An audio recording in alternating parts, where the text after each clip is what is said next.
आज के जमाने में हर कोई चाहता है कि भगत सिंह पैदा तो हो लेकिन अपने घर में ना होकर पड़ोसी के घर में हो, जिससे कि हमारी सुरक्षा भी हो जाए और अपना नुकसान भी ना हो। हमें अब इस सोच को बदलना होगा और युवाओं को जागृत भी करना होगा। ये कहना है जय राजपूताना संघ के संस्थापक विश्वनाथ प्रताप सिंह रेटा उर्फ विप्सा दादा का। खबर मध्य प्रदेश के बदनावर सहयोगी पवन वैष्णव ने खास बातचीत की, जिसमें उन्होंने कई मुद्दों पर बेबाकी से जवाब दिया। नमस्कार, खबर मध्य प्रदेश में आपका स्वागत है। आपके साथ मैं हूं पवन वैष्णव और हमारे साथ आज खास चर्चा में एक खास शख्सियत मौजूद है।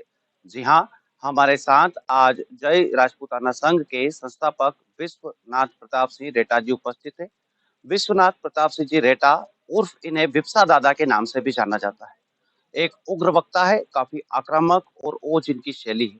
आइए चर्चा करते हैं विप्सा दादा से और जानते हैं कि किस प्रकार से राजपूत समाज को एकत्रीकरण का ये कार्य कर रहे हैं। नमस्कार विप्सा दादा, हम आपसे जानना चाहते हैं कि किस प्रकार से आप अब पूर्णकालिक रूप से घर को त्याग कर कुछ समय के लिए आपने त्यागा भी था और अब आप समाज सेवा की ओर अग्रसर है। देखिए, पहले तो मैं आपका धन्यवाद देना चाहूंगा कि आपने मुझे लोगों के बीच रूबरू करवाने का छोटा सा प्रयास किया। समाज सेवा एक धर्म का कार्य है और मेरी ये मान्यता है कि समाज में काम करने के लिए आपको परिवार जो मैंने त्यागा था या छोड़ा था उसकी आवश्यकता नहीं है। समाज में रह के आप अगर मूल तरीके से काम करेंगे, आज राष्ट्र में जहाँ कहीं भी ये स्थितियां फैली हुई है उसका मूल कारण है कि एक क्षत्रिय अपनी परिपाटी भूल गया। पहले 36 कौम क्षत्रिय पे आधारित थी, आज 36 कौम 36 लोगों पे आधारित है। तो न तो उन्हें न्याय मिल पा रहा है। आप देखिए कहीं भी प्रशासन में कहीं भी एक छोटी सी बच्ची के साथ एक रेप होता है, 5 साल की बच्ची के साथ, उसे 6 महीने 3-3 साल तक न्याय नहीं मिलता है। ये राजा महाराजाओं की प्रक्रिया नहीं थी। हैंड टू हैंड उन्हें तुरंत, चाहे उनके पुत्र ने किया हो किसने भी किया हो, उन्हें तुरंत उसका न्याय मिलता था। तो जय राजपूताना जो संघ है वो 3 बिंदुओं पे मूलतः काम कर रहा है। मैं आपको डिटेल में बताना चाहूंगा। शिक्षा, संस्कार और शक्ति, तीनों बिंदुओं का एक मुख्य आधार है। शिक्षा का मतलब हम ये चाहते हैं एजुकेशन। प्रेजेंट टाइम में जैसे अमेरिका हो या कहीं भी हो, मैं धोती कुर्ते पहन के बैठा हूं तो सामने बैठने वाला कोई अमेरिकन होगा तो वो मुझे ये समझेगा ये तो कुछ नहीं जानता है। लेकिन अगर मेरी एजुकेशन परफेक्ट होगी तो मेरा ड्रेस कोड उसके कहीं बीच में नहीं आएगा और उसे ये पता लगेगा कि मेरी ये जो शैली है या ड्रेस कोड है वो मेरे संस्कार है। उस पर हम काम कर रहे हैं। हमारे बच्चों को मूलतः एजुकेटेड किया जाए, एजुकेशन में हर चीज उनको परफेक्ट आनी चाहिए। उसके लिए हमने आपके उज्जैन में एक क्षत्रिय संस्कार केंद्र की स्थापना की है, जिसमें हम क्षत्रिय गुरुकुल बनाकर क्षत्रिय बच्चों को वो सब कुछ सिखाने का प्रयास करेंगे, जो एक पूर्ण समय में राजाओं का। दूसरा बिंदु आता है शक्ति। बिना लाठी के भैंस सीधी नहीं चलती, एक कहावत है, जिसकी लाठी उसकी भैंस। हमने हमारे को काम दिया गया क्षत्रियों को रक्षा करने का और हमें दिए गए हाथ में शस्त्र, आज हमने उन शस्त्रों को त्याग दिया तो हम रक्षा करने में असमर्थ है। तो हमारे बच्चों में वो कायरता का भाव नहीं आए, इसके लिए हम 3 दिन का कैंप लगाते हैं, जिसमें बच्चों को तलवार, लाठी चलाना, आत्मरक्षा के ऐसे सारे गुरु उसमें सिखाते हैं। फायरिंग वगैरह, निशानेबाजी वगैरह, ये सब कुछ हम उस कैंप में सिखाते हैं। तो ये हो गई शक्ति। और सुबह 4 बजे से शाम को 5 बजे तक उनकी एक्सरसाइज करके उनकी बॉडी में, उनके शरीर में किसी प्रकार की कमी नहीं रहे, व्यसनों से वो दूर रहे, नशे से दूर रहे, वो उस कैंप में हम सिखाने का प्रयास करते हैं। संस्कार की बात, तो संस्कार का अर्थ है समय कृति इति संस्कृति। समय का मतलब जिस प्रकार खेत में उबड़ खाबड़ होता है और हम चला के उसको हल चला के लेवलिंग करते हैं, किसी कारणवश, चाहे वो टीवी की वजह से हो या मोबाइल की वजह से हो या गलत एजुकेशन की वजह से हो, हमारे अंदर जैसे सोने में दूसरे गुण आ जाते हैं तो उसे सोने को फिल्टर करके मूलतः सोना बनाया जाता है। उसी प्रकार हमारे अंदर जो द्विजातीय गुण आ गए हैं, जिनकी वजह से हम मूल पद्धति से भटक गए, उन गुणों को दूर करना हमारे संस्कार का कार्य है। उसके तहत हम अलग अलग प्रकार के कार्यक्रम, अलग अलग योजनाएं चलाते हैं। जैसे एक छोटी सी योजना चला रखी है हमने संस्कार के तहत, क्षत्राणी कल्प। आपको बड़ा गर्व होगा ये बात जानकर, या इस विषय पर शायद तक आपको जानकारी भी नहीं होगी कि हिंदुस्तान का पहला एक ऐसा संगठन है जय राजपूताना संघ, जो क्षत्राणी कल्प के नाम से एक योजना चला रखी है। शायद ही कोई संगठन होगा जो अपने समाज के लोगों को पेंशन देता है। हमारा एक ऐसा संगठन है जिसमें हम उन विधवा क्षत्राणियों को पेंशन देते हैं जो असक्षम है, उन आर्थिक रूप से असक्षम परिवारों की मदद करते हैं जिनको पैसे की जरूरत है, या उनके बच्चों की पढ़ाई में मदद करते हैं जिनको पैसे की जरूरत है। हर जिले पे हमने अलग अलग इकाइयां डेवलप कर रखी है और आपको गर्व होगा इस बात के लिए कि हम अभी वर्तमान में 500 महिलाओं को पेंशन दे रहे हैं। सरकार 750 रुपए पेंशन देती है और हमारी तरफ से 1000 रुपए उनके खाते में पेंशन जाती है मासिक।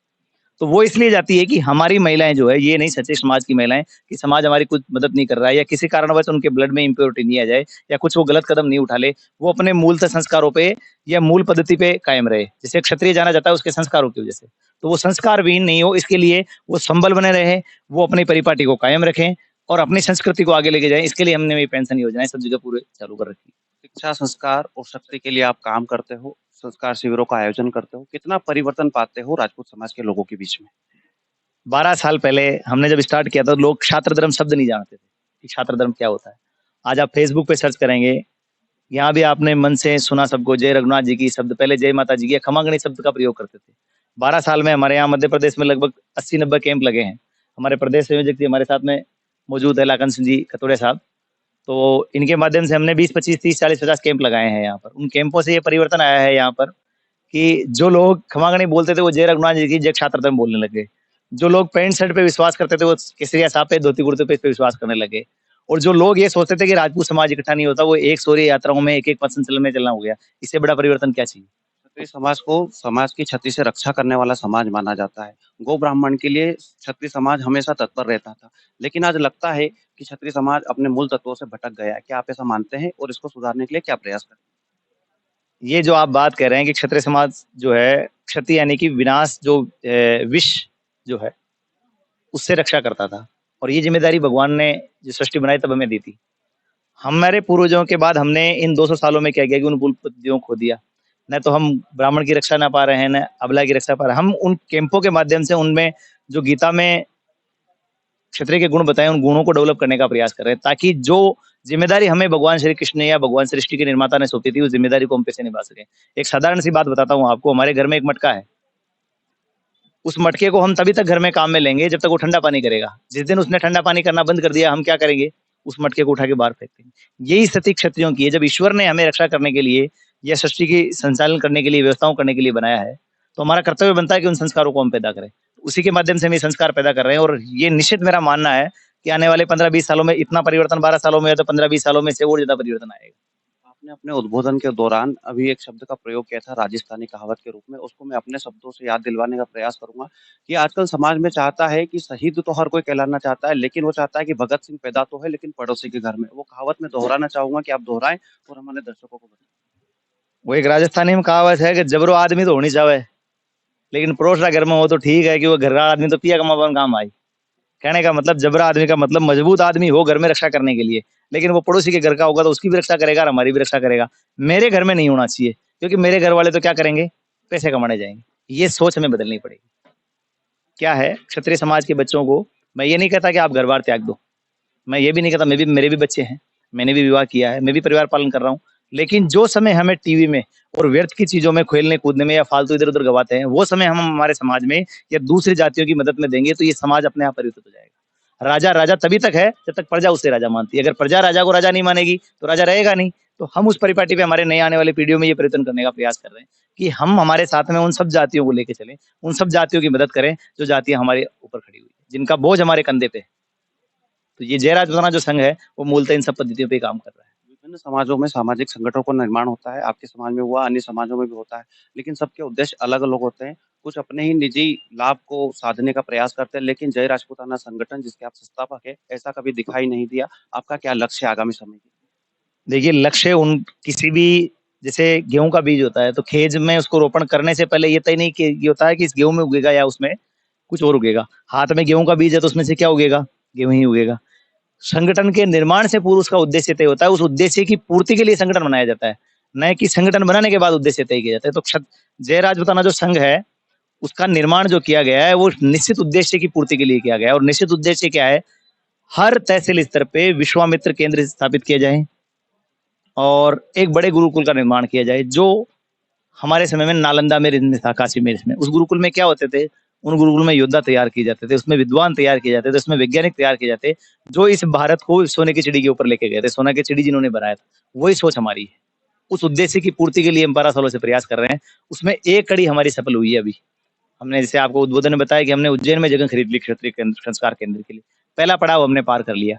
अब हमारा दूसरा पड़ाव ये है कि उसमें एक छोटा सा पहले एक सिस्टम हम खड़ा कर लें, और उसके लिए हम जगह जगह गांव-गांव सभी क्षत्रिय बंधु, और आपके माध्यम से सबसे निवेदन करना चाहूंगा कि जब कभी हम क्षत्रिय संस्कार केंद्र के लिए आपके बीच में उपस्थित हों, तो आप हमारी मदद करें। ये एक पड़ाव हमने पार किया, और मैं जीवित रहा, ये ईश्वर की कृपा रही, तो जब वो क्षत्रिय संस्कार केंद्र होगा तो आप वहां पधारिएगा मीडिया बंधु।